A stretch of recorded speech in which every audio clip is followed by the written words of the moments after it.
Hello, dear students. Welcome back.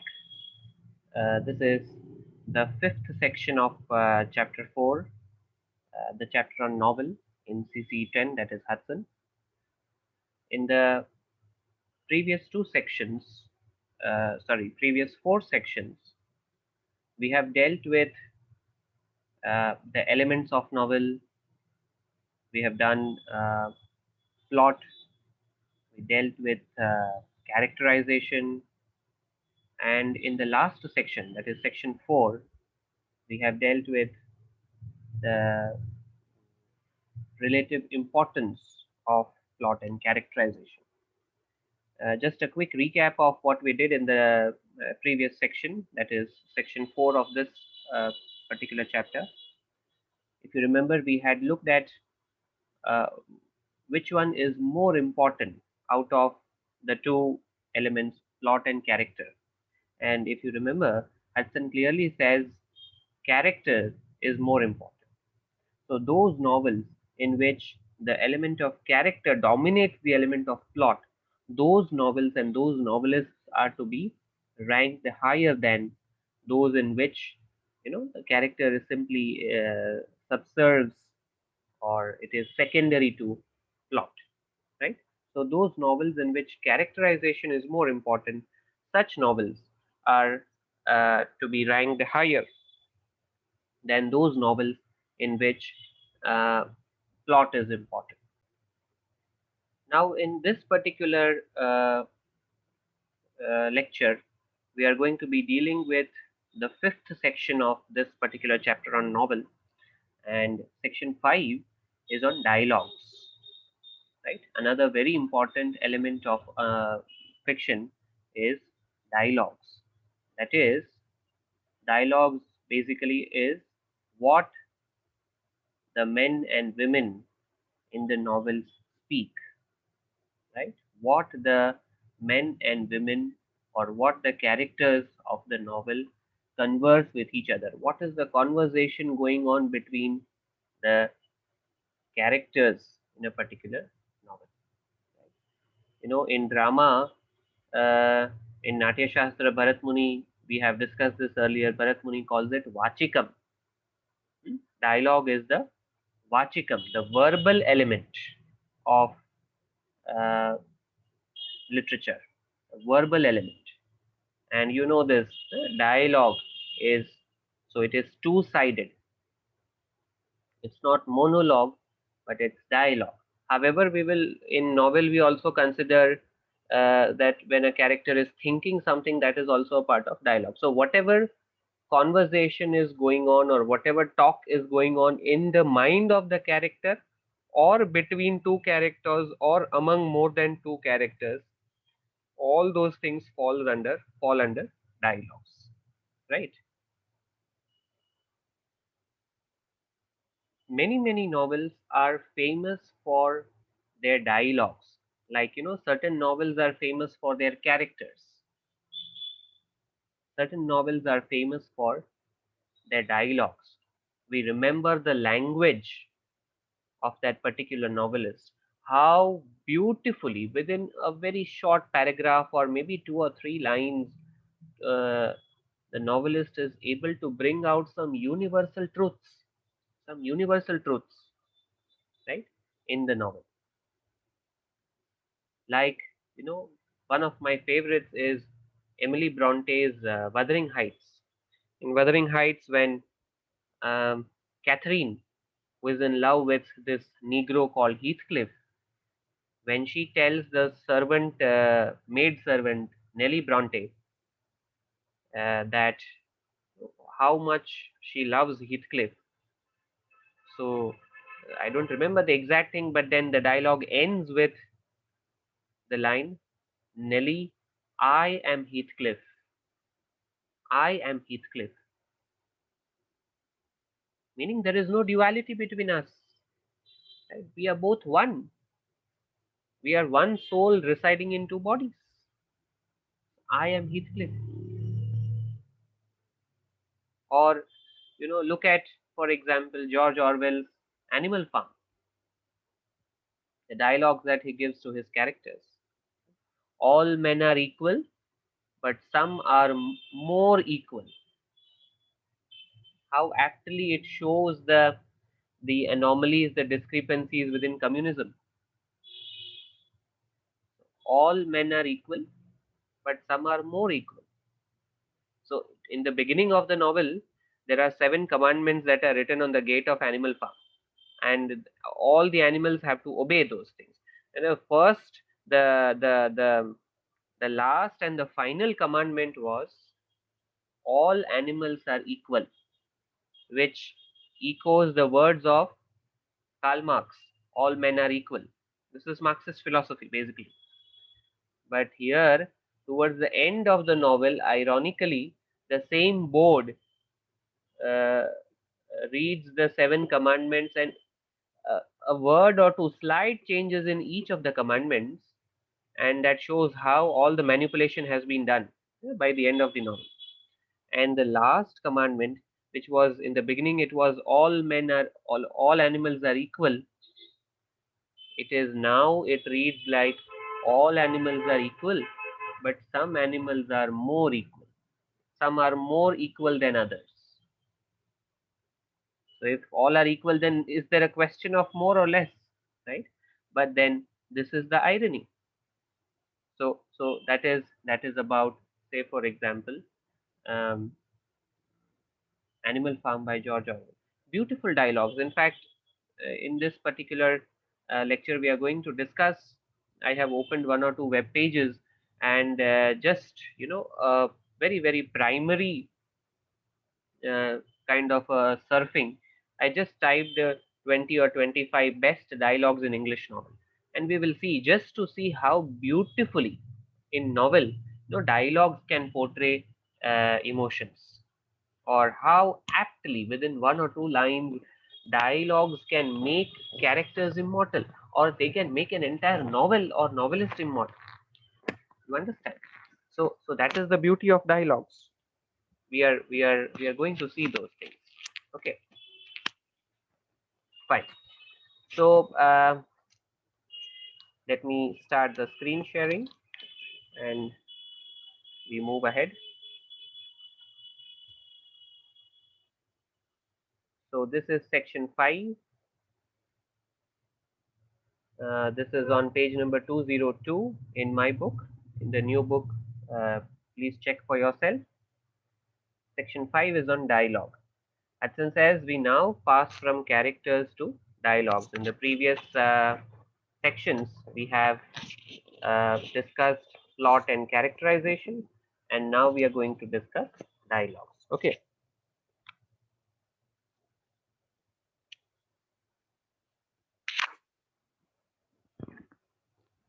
fine. See the opening paragraph itself.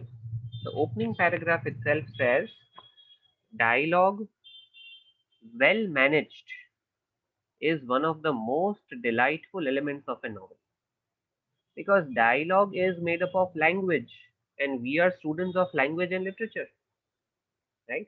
So if something is put up very nicely, it is definitely going to be delightful for us. We are going to love it, right? And for that matter, anybody who likes language, anybody who is not a student of language and literature but simply wants to or likes to read novels, the person is definitely impressed, or he's definitely delighted if some thought, some universal thought, or some emotion is put up in a beautiful language.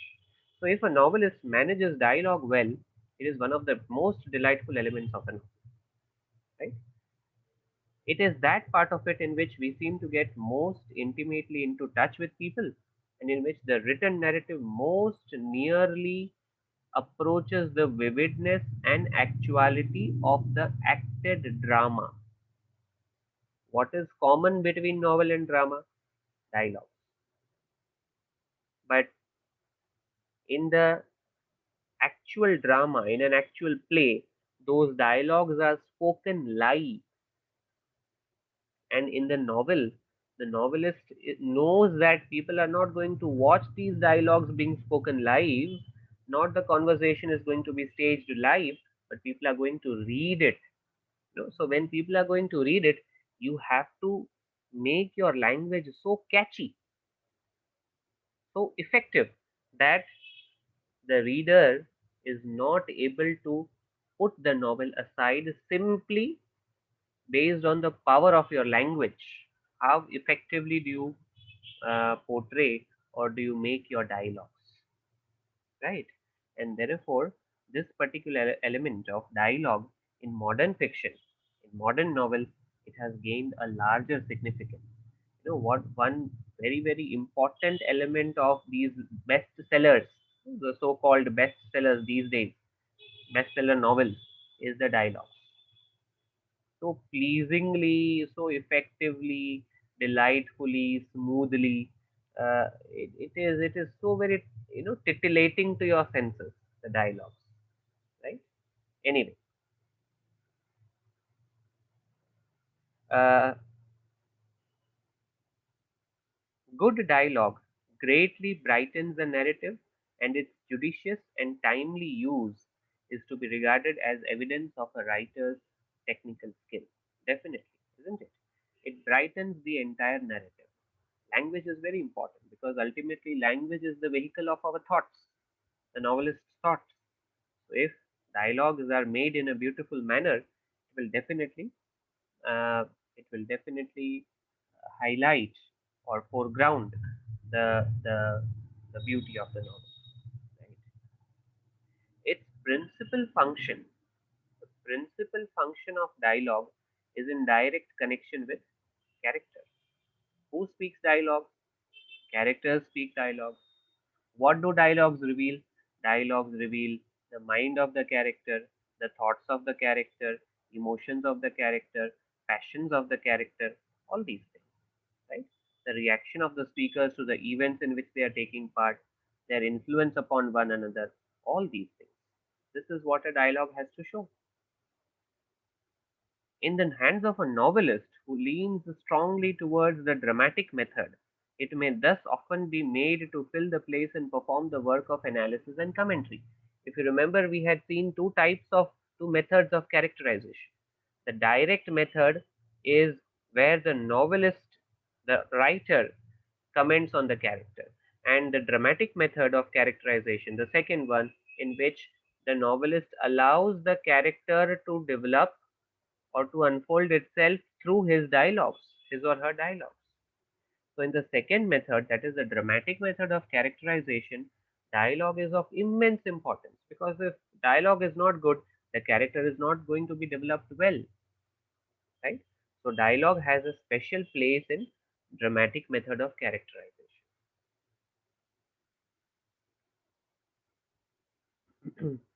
Now, what are the tests to be applied for dialogue? That is, no, what do you call a good dialogue? How can you say that the element of dialogue in this particular novel is good? Or how should a novelist work on his dialogues, right? So, what are the tests? What are the chief requirements of good dialogue? Number one, the dialogue should constitute an organic element to the story. That is, it should really contribute directly or indirectly either to the movement of the plot or to the elucidation of the characters, right? No extraneous conversation. Simply any conversation that you like, you cannot put in the mouth of the characters. Your characters cannot be babbling anything that they want or anything that you as a writer want. Every single line that your characters speak, that is, every single sentence of the dialogue, should contribute very, very organically to the development of the story and the character, the plot and the character.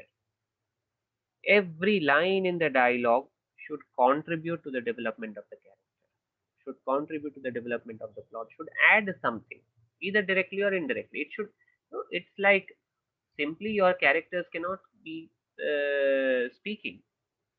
It should be meaningful. It should have some purpose, either immediately or somewhere else in the novel, right? So that is the first thing. The dialogue should contribute organically to the development of the story. That is the first criterion for a for good dialogue that we need to remember. Now, second one,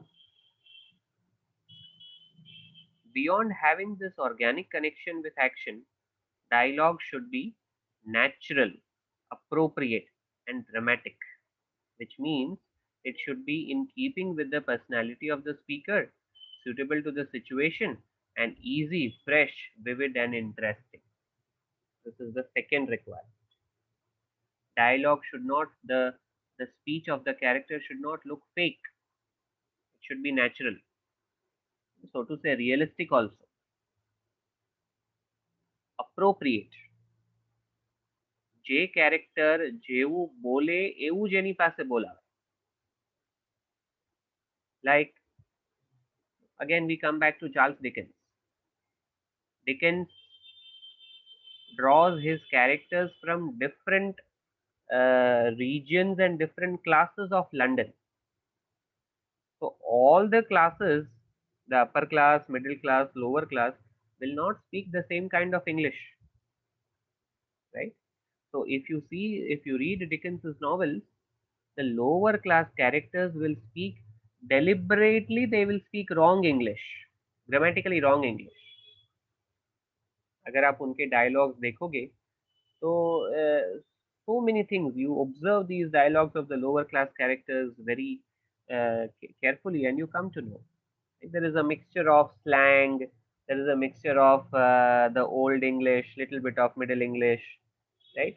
So short forms are used, certain words are used wrongly, certain words, certain grammatical errors are deliberately put by the novelist, right? Even though you know that Dickens as a novelist cannot make mistake with language, but deliberately he will make that particular character speak in a particular manner, right? Because that is the demand of the plot. That's the demand of the story. Like we were talking about Oliver Twist, if you remember. In Oliver Twist, when the lower class apprentices, assistants of different uh, different owners of Oliver, when they are talking among themselves, they are all lower class characters. Okay, when they are talking among themselves, like they are robbers and this and that, and they have a different kind of English, and the clergy, the gentlemen with a white coat, and all such characters, the upper class characters, they have a different type of English. You understand? So this is what is to be taken note of. So it should be appropriate. It should be appropriate, right? And it should be dramatic. Although realism is very good, realism in a novel is very good. All 19th century novelists were realistic, but realism does not mean that whatever we speak in our home during our conversation, in the same manner you unfold the character or the dialogue in a novel. Ultimately, we need to remember that a novel is a work of art, right? And it is a story to be told. Story has to be told like a story, right? So it has to be put forward in an artistic manner, in a dramatic manner. It has to unfold dramatically. There should be an element of suspense. There should be an element of delight. There should be an element of beauty, right? So you cannot, although they are realistic novels, they are realistic characters, they speak like ordinary people do, but still we need to remember that it is a novel, it is a work of art, right? So it has to be in keeping with real life, but it has to be more artistic than real life.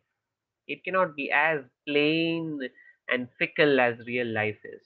Then there is no difference between life and art, or actual life and actual art, right? So the it should be keeping with the personality of the speakers. So it should be easy, fresh, vivid, and interesting. Right? These are the elementary conditions of a good dialogue. This is what Hudson says. The actual talk of ordinary people, and even the talk of brilliant people in exceptional situations, would, if realistically reproduced, seem hopelessly slipshod, discursive, and ineffective. This is what I just told you, right? Okay. Yes, this is one of the charges that is laid against Dickens, that Dickens's dialogues are very, very melodramatic rant and bombast in scenes of tragic stress or passion. जहाँ पे उसको tragedy दिखाना है, थोड़ा सा realism दिखाना है, वहाँ पे वो डायलॉग्स में बहुत मेलोड्रामा क्रिएट करता है। ये एक डिकेंस के जो क्रिटिक्स है, वो उसके ऊपर एक चार्ज लगाते हैं that many a time the language is melodramatic and it is bombastic. He could have made it a little simpler, right? He could have afforded to make it a little simpler. Still, he keeps it very melodramatic and bombastic. This is one charge that is laid on Dickens. Okay. Next criterion is to find the proper means between such extremes alike in ordinary conversations and in situations of emotional intensity is the problem which the novelist has to solve. So what does the novelist do? He has to edit and refashion his dialogue, but without taking the genuine flavor out of it. Whatever happens in real life, you write. That's okay.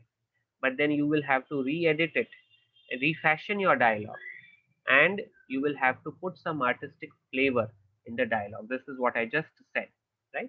His aim must be therefore not to report the actual talk of everyday men and women, but to give a conventionalized version of this as shall maintain the required dramatic rapidity and power.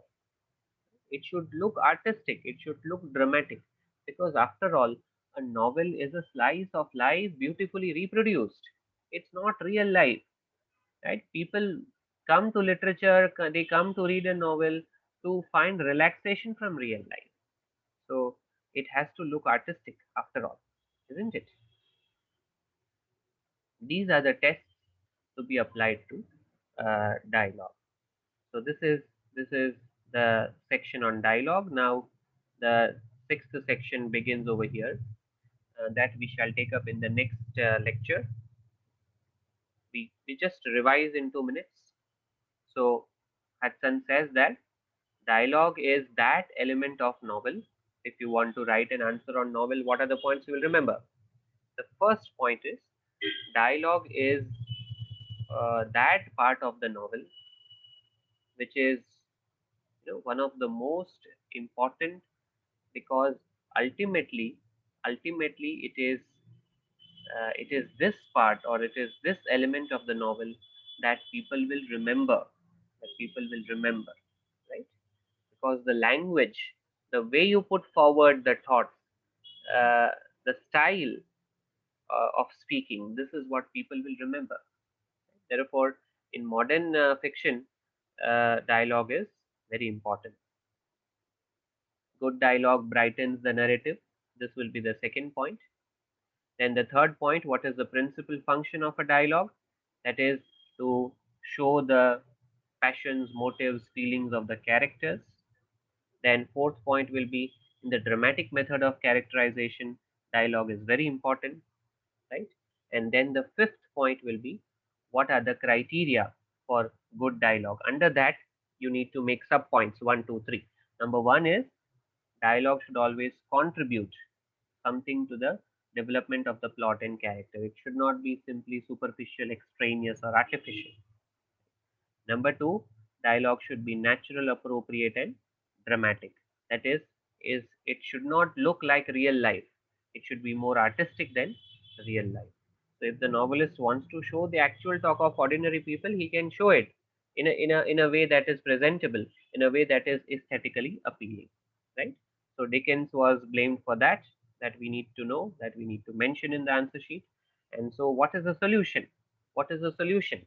The novelist has to maintain the proper emotional intensity, and he has to edit and refashion his dialogues accordingly. Even if he wants to show realistic dialogues, he has to refashion his dialogues so that they seem to be aesthetically beautiful. Right?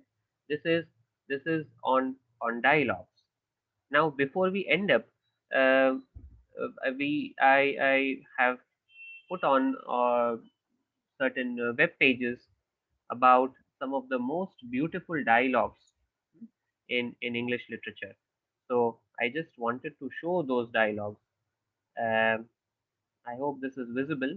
This is something called as EnglishTrackers.com, and famous literary quotes from novels. Okay, so for example, take this particular dialogue from Tale of Two Cities by Charles Dickens, where Sidney Carter, one of the heroes, he says towards the end of the novel, "It is a far, far better thing that I do than I have ever done. It is a far, far better rest I go to than I have ever known." When Sidney Carter pushes himself towards death so that his beloved can unite with the person that she likes. Okay, so Sydney Carter, it's a beautiful story, Tale of Two Cities. It is two cities here are Paris and London. Okay, Paris and London, and the novel is based on French Revolution. It's based on French Revolution. It's a beautiful story. One should you should read this. I think some of you are doing your assignments on it, isn't it? Uh, then, for example, The Fellowship of the Ring, J.R.R. Tolkien. All we have to do, all we have to decide is what to do with the time that is given to us.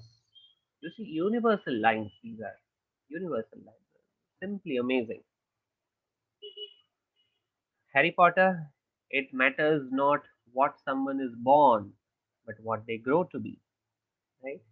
This is Harry Potter. Yes. This is what I was telling about. See, Emily Bronte, Wuthering Heights. This is what Catherine speaks of her love towards Heathcliff. Whatever our souls are made of, that is my soul and Heathcliff's soul. His and mine are the same.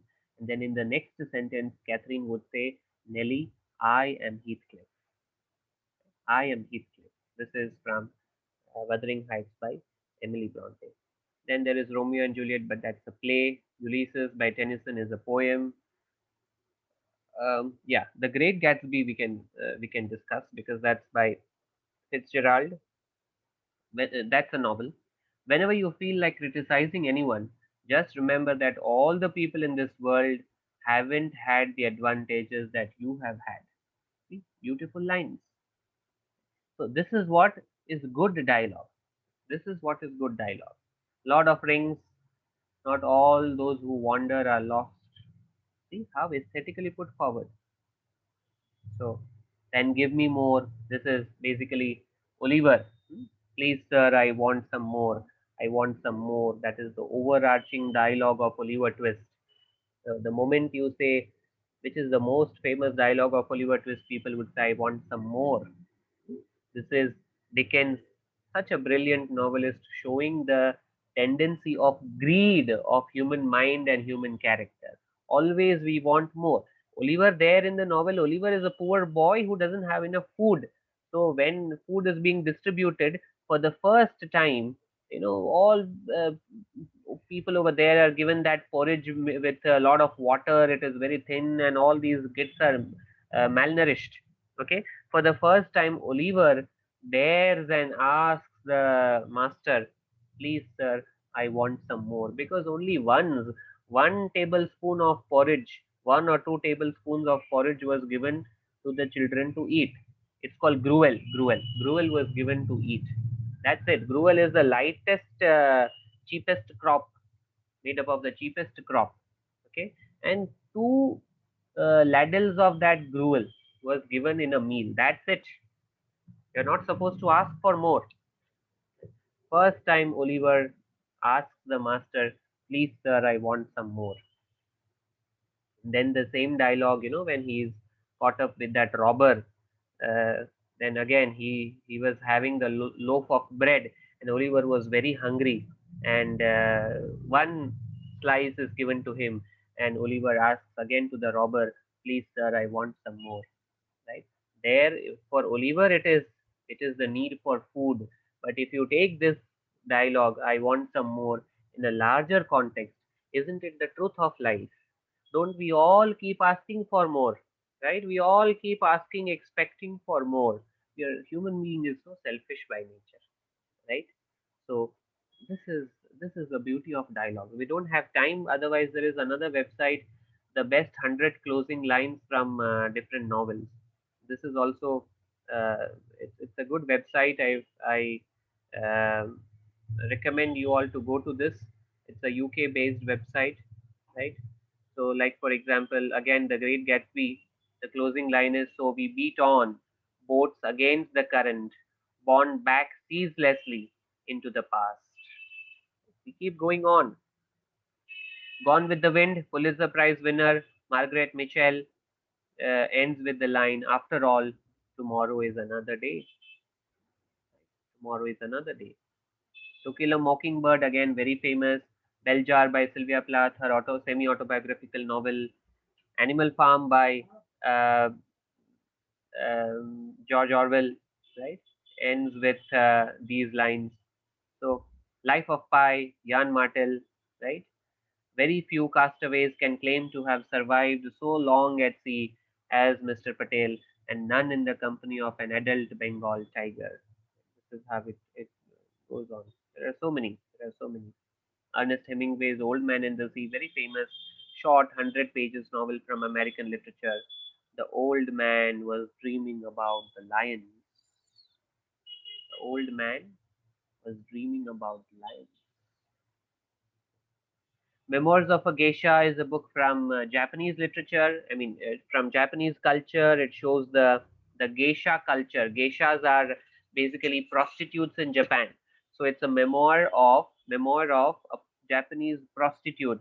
Okay, how their struggles, the hardships faced by them in life were, and it ends with the note: "Whatever our struggles and triumphs, however we may suffer them, all too soon they bleed into a wash, just like watery ink on paper." I've read this particular novel for one of the national level book review contests during my third year. And Intellectus, when our college got this overall champions trophy for Intellectus, that is when I won Intellectus. This is the novel that I had reviewed, Memoirs of a Geisha. It's a beautiful novel. If somebody wants, I have the hard copy. Okay, so this is about the fifth section, the section on dialogues in novel. So if there are doubts, you can get back to me in the revision session. uh, if there is any point that you have not understood, you want further clarification, or you have come across some good dialogue, you have come across in the novels that you have done for your assignment, just give a Google search. For example, if somebody has worked on Samuel Richardson's Pamela, just write Samuel Richardson Pamela famous dialogues, just Google out. You will get a list of dialogues, just read them. English literature is full of such amazing dialogues, and I will be happy, very happy, if somebody in one of our sessions can share at least some 5 dialogues from the novel that you have worked on for your assignment. I'll be very happy, and we will get to know something new. All of us will get to know something new, isn't it? So, so on this note, we end over here. If there are some doubts, you can get back to me. All right. Thank you so much.